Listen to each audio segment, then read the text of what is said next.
ត្រីស្អាតហ្នឹងស្អាតមើលនេះក៏ដល់បងហ្នឹងបងអេឡាកូនជ្រៃម៉ាក់នេះជឿងដាក់ចឹងមកខំមើលថៃ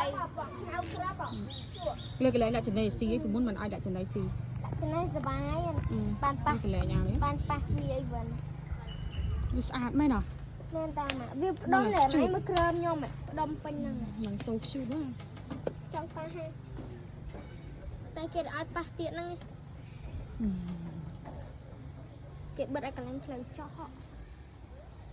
ពីមុនយើងដាក់ចំណីបានកន្លែងដាក់អ្នកងាប់ថៃគេនេះកន្លែងផ្លូវចោះទឹកឡើងខ្លានេះកន្លែងផ្លូវចោះ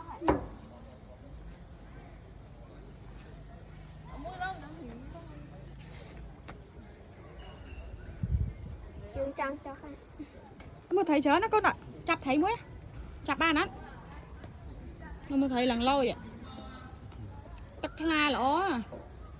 ដល់បាតក្រោមមកម៉ែមើលកតាអូត្រីច្រើនស្អាតគឺផ្ដុំផ្ដុំតែកន្លែងហ្នឹងនេះអូយតាំងទៅណាជឿទៅ